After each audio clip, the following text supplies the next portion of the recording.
কিছু কিছু এই মেয়ের বাপ মা এরা খুদে দাজ্জাল।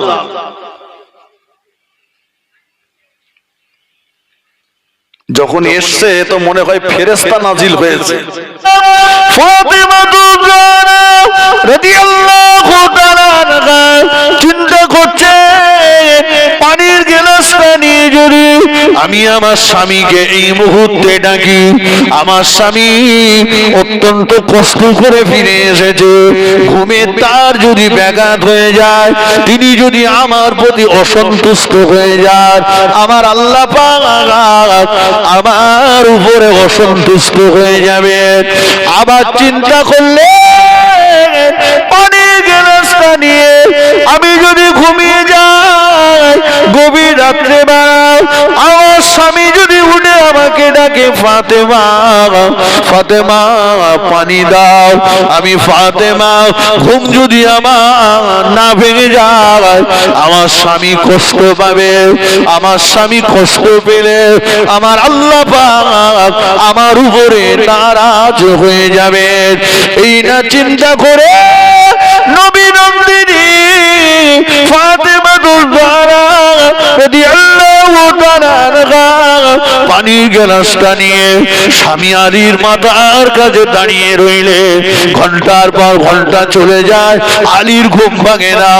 দেখতে দেখতে দেখতে দেখতে মদিনার মসজিদে নববীর মুয়াজ্জিন হযরত বেলাল রাদিয়াল্লাহু তাআলা আনহু আওয়াজ দিয়ে দিয়েছেন, আসসালাতু খায়রুম মিনান নাওম, ঘুমের থেকে নামাজ উত্তম। নবীর জামাতা হযরত আলী রাদিয়াল্লাহু তাআলা আনহু ঘুমটা ভেঙে গিয়েছে, চক্ষুটা মেলালে, চক্ষুটা আলগা করে দেখে মাথার কাছে নবী নন্দিনী ফাতেমা জোহরা রাদিয়াল্লাহু তাআলা আনহা পানির গ্লাসটা নিয়ে দাঁড়িয়ে আছে। হযরত আলী ফাতেমার মুখের পানে চেয়ে বললেন, ফাতেমা, ও নবী পাকের কলিজার টুকরি ফাতেমা, তোমার মুখের পানে চেয়ে মনে হচ্ছে তামাম রাত তুমি ঘুমাও না, তামাম রাত তুমি বিছানায় পিঠ লাগাও না। ফাতেমা জোহরা রাদিয়াল্লাহু তাআলা আনহা বলেছিলেন, ও আমার প্রাণের স্বামী, ও নবী পাকের জামাতা, আপনি ঠিক বলেছেন, ঠিক বলেছেন। আপনি আমার কাছে পানি চেয়েছিলেন, পানি এনে দেখলাম আপনি ঘুমিয়ে পড়েছেন। চিন্তা করলাম এখনই যদি আপনাকে ডাকি আপনার ঘুমের ব্যাঘাত হবে। আবার চিন্তা করলাম পানির গ্লাসটা রেখে আমি যদি ঘুমিয়ে যাই, গভীর রাত্রে বেলা আপনি যদি আমাকে ডাকেন, ঘুম যদি আমার না ভাঙে, আল্লাহর কাছে মুখ দেখাতে পারবো না। তাই পানির গ্লাস নিয়ে আপনার মাথার কাছে দাঁড়িয়ে রইলাম।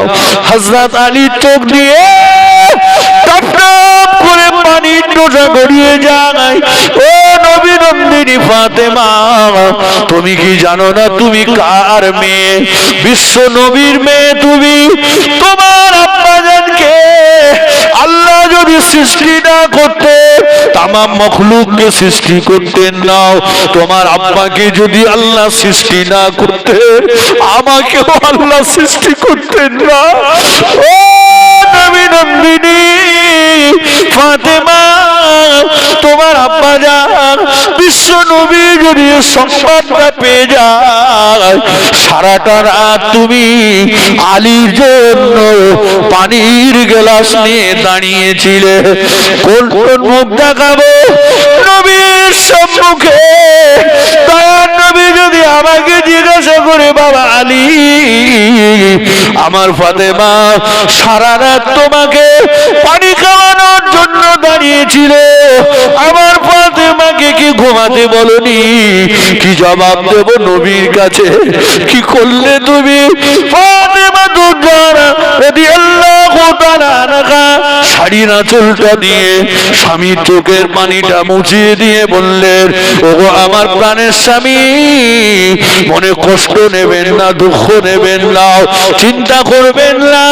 এই রাত আপনি পানি পান করুন, আমি আপনাকে কথা দিলাম আজকে রাত্রে বেলা আমি আপনার জন্য যতটা কষ্ট করেছি জীবনে কোনোদিন এ কষ্টের কথা আমি আমার আব্বা জানকে বলবো না। জোরে বলতে পারেন না? নারী তুলবে বিশ্ব নবীর মেয়ে।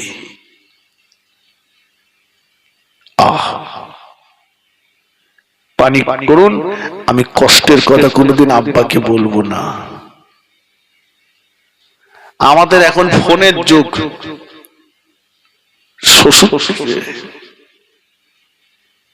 একটু কষ্ট হয়েছে তো হ্যালো করে দিয়েছে, আর ওদিকে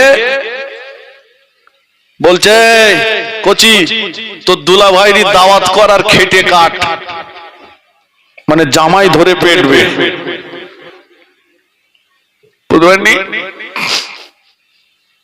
জামাই ধরে পিটবে। কিছু কিছু এই মেয়ের বাপ মা এরা খুদে দাজ্জাল।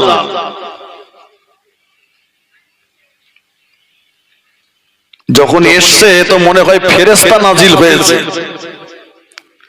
এসে ওই যে ঢুকে গেল, জামাই বাজার করলো, মেয়ে রান্না করলো, আর তুমি খেলে। তোমার জামাই তুমি খাবে না তা আমি খাবো? খাও। কিন্তু তোমাকে যখন খাওয়াটা দিল, তুমি বাপ হিসাবে তোমার দায়িত্ব ছিল যে আমার প্লেটের পাশে তো শ্বশুরের প্লেটটা কোথায়। শাশুড়ি যদি বলতো আমার প্লেটের পাশে তো শাশুড়ির প্লেটটা কোথায়।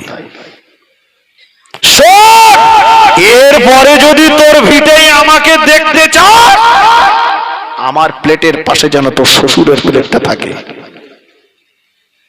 পরের বার যখন ওর আব্বা মা আসবে, শ্বশুর শাশুড়ি যদি কুটুম বাড়িও যায় তাও হাতে পায়ে ধরে বাড়ি রেখে দেবে, ঠিক কিনা বলে? কিন্তু এ খুদে দাজ্জাল ঢুকে মরণের খাওয়া খেয়ে বেরিয়ে গেল।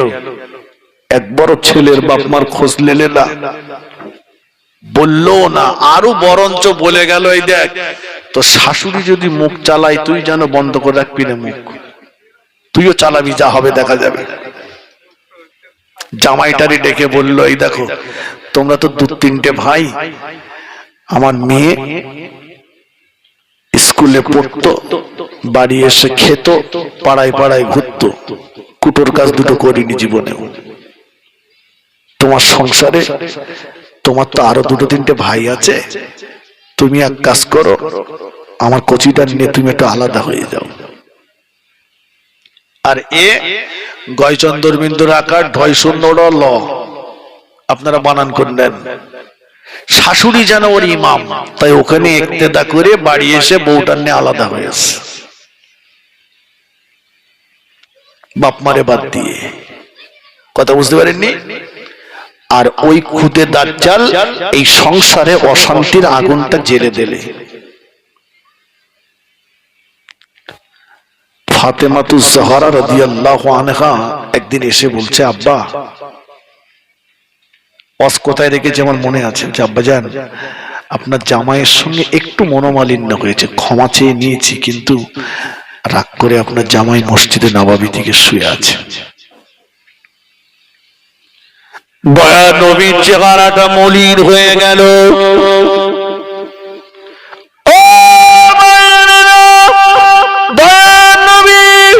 পাগলের মতো মদিনার মসজিদে নববী শরীফে চলে গেলেন।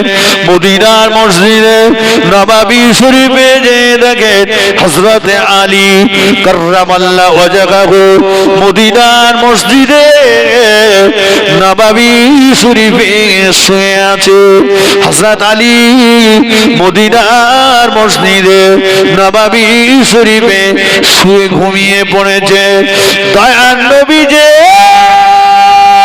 হযরত আলীর মাথার কাছে দুটো হাত বেঁধে এমন করে দাঁড়িয়ে গেলে দেখলে পরে মনে হবে আমার নবী যেন কত বড় অপরাধ করেছে। দেখলে মনে হবে আমার নবী যেন কত বড় অন্যায় করে ফেলেছে। নবী আমার, দয়ার নবী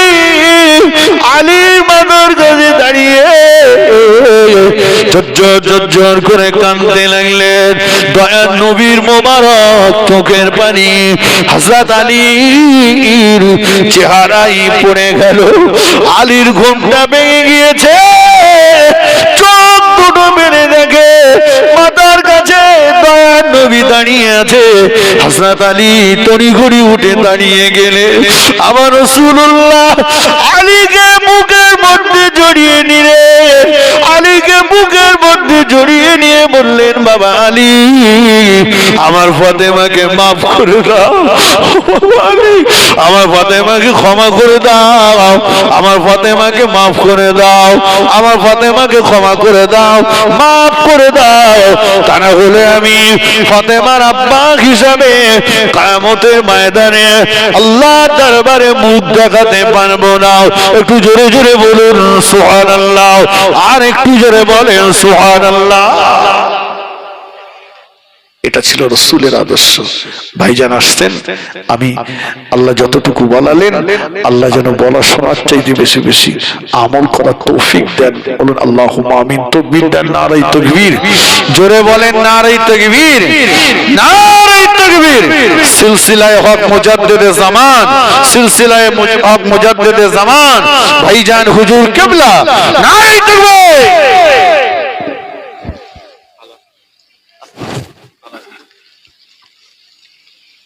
নারায়ে তাকবীর, নারায়ে তাকবীর। মুজাদ্দিদ আওলাদে মুজাদ্দিদ জামান, আওলাদে মুজাদ্দিদ জামান, নারায়ে তাকবীর, নারায়ে তাকবীর। যারা ভাই আশেপাশে আছেন সকলে চলে এসো এই পাক